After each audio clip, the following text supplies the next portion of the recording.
angle. Grand angle. Sur RCI. C'est midi 45, on accueille notre invité Grand Angle, Clara. Oui, et ce midi, focus sur ces jeunes qui choisissent de revenir travailler ici après une belle expérience à l'international. Nous avons rencontré Kelly Mamadou, c'est une jeune trentenaire, elle est fondatrice de eSIMS, une société de logiciels de gestion de stockage d'électricité. Et c'est elle donc l'invitée du Grand Angle ce midi. Bonjour Kelly Mamadou. Bonjour. Alors racontez-nous un petit peu votre parcours. Moi, je suis une ancienne du lycée Schellcher. Puis j'ai fait mes classes préparatoires au lycée de Bellevue. Ensuite, une école d'ingénieur centrale Marseille à Marseille. Puis j'ai poursuivi par un master de recherche dans le domaine qui m'intéressait, donc la production solaire. Et puis ensuite, j'ai effectué un contrat en tant qu'ingénieur de recherche pour l'université de Montpellier et ensuite une thèse de doctorat à l'université de Grenoble en partenariat avec l'Institut national de l'énergie solaire. Pourquoi vous avez décidé justement de revenir en Martinique? Ça a été quoi le déclic? Revenir en Martinique, pour moi, c'était une étape qui me semblait importante dans le parcours de développement de la société que j'ai créée, dans le domaine de l'édition de logiciels avec stockage. Et en fait, c'est simplement et assez naturellement un marché pertinent pour les outils qu'on développe. Comment vous en êtes venu à créer cette entreprise? Depuis petite, je m'intéresse aux énergies renouvelables. En fait, moi, je suis originaire de la Martinique par ma mère et du Niger par mon père. Et donc, effectivement, les problématiques d'accès à l'énergie, même si elles sont différentes, sont quand même criantes. Et donc, très tôt, j'ai saisi cette problématique pour le développement en général des populations. L'accès à l'électricité est important pour qu'une économie puisse se développer. Et donc, c'est un peu pour ça que j'ai orienté mon parcours académique et également mes débuts professionnels dans un institut qui travaille sur ces technologies-là, notamment le solaire. Et j'ai créé la société dans la continuité de mes motivations personnelles qui sont de pouvoir finalement apporter à la société et à nos concitoyens les outils qui leur permettront d'accéder plus facilement à l'électricité. Alors comment ça s'est passé justement, la création de cette entreprise? C'est un vrai parcours du combattant, mais pas pour les raisons qu'on croit. En réalité, créer une société en France est relativement simple et rapide. Ce qui reste à bâtir pour toutes les sociétés nouvelles, notamment quand elles sont dans des domaines qui sont encore peu connus. Dans notre cas, c'est le stockage de l'électricité, qui est un secteur émergent. C'est tout un modèle économique qui est à bâtir autour du stockage de l'électricité pour que nos outils puissent permettre de piloter ces systèmes-là de manière efficace et à ce que ça nous serve. Donc en réalité, le plus compliqué du parcours est vraiment d'arriver à identifier le marché pour lequel la technologie aura un intérêt, une valeur ajoutée, et puis de bâtir autour de ça une équipe, de bâtir autour de ça des solutions de financement qui sont cohérentes avec les objectifs de l'entreprise. Qu'est-ce que vous faites concrètement? Alors, le stockage d'électricité a son importance dès lors qu'on souhaite pouvoir intégrer massivement des sources d'énergie renouvelables qui sont de nature variable, notamment le solaire et l'éolien. Donc, elles sont effectivement très importantes. En revanche, leur intermittence, leur côté aléatoire les rend difficilement disponibles au regard de nos consommations. Donc, il est important de pouvoir réaliser une adéquation entre le moment où la production solaire est disponible et le moment où on a besoin de la consommer. C'est là qu'interviennent les systèmes de stockage d'électricité. Comment vous travaillez, avec quels partenaires? Comment ça se passe sur le terrain ici en Martinique?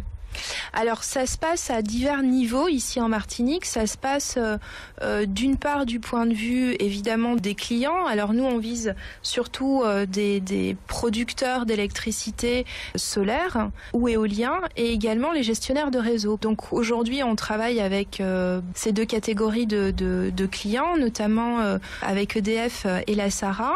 Mais on travaille également avec un réseau et un tissu de partenaires qui vont nous accompagner sur le développement de la société. Je pense typiquement à la Technopole de Martinique, chez qui on est hébergé. Je pense également à la direction à la recherche technologique qui nous a accompagnés à nos débuts pour pouvoir financer les premiers développements de la société. Et puis en fait, on travaille aussi avec des acteurs qui sont du côté de la Savoie. On a également collaboré très étroitement avec des instituts de recherche ici. Je pense notamment à l'Agence martiniquaise de l'énergie.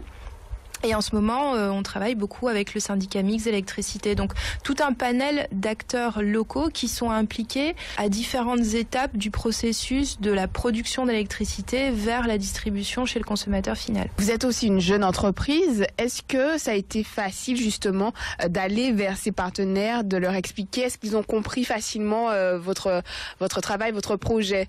On ne peut pas dire que ce soit des sujets, quels que soient les territoires, qui soient simples à comprendre. Ce qui est certain, c'est qu'aujourd'hui, la problématique du stockage a été identifiée de manière internationale. Donc le travail, on va dire aujourd'hui, est beaucoup plus simple en termes de diffusion du message, de compréhension aujourd'hui qu'il y a 2 ans.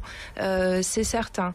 En revanche, je ne suis pas certaine que nos compatriotes qui sont outre-Atlantique start-up n'aient pas les mêmes difficultés qu'on peut rencontrer nous du fait qu'on est une petite société encore non connue. Donc c'est évident qu'on a des preuves à faire, on a à se faire connaître et c'est le travail qu'on a effectué ici. Alors j'ai lu que vous avez été la première martiniquaise lauréate du concours e-Lab. Donc c'est un concours national d'aide à la création d'entreprises de technologies innovantes. Alors est-ce que ça a été justement un coup de pouce dans votre entreprise? Ah, évidemment, c'est un coup de pouce important parce que c'est un concours qui a une visibilité nationale. C'est, je pense, le concours le plus important en France qui permet à des startups d'avoir accès à des financements qui vont vraiment permettre de démarrer les développements pour des entreprises qui souhaitent se structurer. Donc pour nous, ça a été un moteur qui nous a permis de commencer à bâtir une équipe. Et puis aussi, ça a été la possibilité de rentrer dans des réseaux nationaux d'innovation, de pouvoir côtoyer aussi d'autres startups, de se rendre compte aussi que les problématiques sont les mêmes sur tous les territoires pour les startups. Oui, c'est sûr que c'est un concours important pour nous. Pour terminer, est-ce que vous pouvez nous faire un petit bilan, quelques années après le lancement de votre boîte? Qu'est-ce qu'il en est aujourd'hui? Comment se porte votre start-up? Comment vous vous portez? Alors aujourd'hui, la société se porte bien. Elle compte 7 salariés qui sont tous des profils de personnes qui ont en général entre bac plus 5 et bac plus 8, de personnes également qui sont rentrées en Martinique avant moi, certains 3-4 ans avant moi, avec une réelle volonté également de pouvoir participer à la vie économique. Donc j'ai envie de dire que ce qui va très bien dans la société, c'est l'engagement de l'équipe qui est tournée vers un but commun. C'est une vraie satisfaction non seulement personnelle, mais je crois aussi collective que mes collègues partagent avec moi. Donc pas de regret. Aujourd'hui, on est implanté en Martinique et en Savoie. Donc on est aussi très satisfait de voir que la société a une capacité d'attraction de véritables talents. On a recruté très récemment un jeune ingénieur docteur qui venait de soutenir sa thèse et qui a été motivé par l'idée de pouvoir revenir en Martinique très tôt, finalement, puisque c'est juste à la fin de ses études. Il aurait pu partir dans d'autres entreprises, d'autres grandes entreprises, mais l'alliance non seulement du domaine, je pense de l'équipe, de l'engagement dans un projet collectif à taille humaine et pour son territoire a été un véritable moteur. Donc ça, c'est une des plus grandes satisfactions qu'on puisse avoir. On a également de belles perspectives devant nous. Le fait d'être entré en Martinique et d'avoir construit la société au plus proche du bassin de clientèle de l'entreprise et justement de ne pas être resté dans la région dans laquelle j'étais juste avant, à Grenoble, à développer des outils à distance finalement pour un territoire dans lequel on ne baigne pas au quotidien, nous a permis également de détecter de nouveaux besoins. Voilà, donc j'ai envie de dire que autant du point de vue humain que du point de vue du marché, c'est une réelle avancée pour nous et je pense qu'on n'aurait pas pu la faire si on avait été en Savoie. Donc aujourd'hui, ce qu'on cherche, c'est continuer à élargir notre portefeuille, si on peut appeler ça comme ça, mais notre réseau de clients et puis essayer évidemment d'aller travailler avec nos voisins insulaires. Il est certain que pour nous, pouvoir collaborer également avec d'autres start-up qui sont un peu dans le même état que nous, en germination, en maturation dans le domaine de l'énergie, est quelque chose d'important. Et puis on souhaite ardemment qu'il y ait beaucoup plus de jeunes qui reviennent en Martinique pour travailler dans ce secteur parce qu'il y a des besoins. Merci beaucoup, Kelly Mamadou. Merci. Voilà, Kelly Mamadou, donc la fondatrice de eSIMS, était l'invitée du Grand Angle.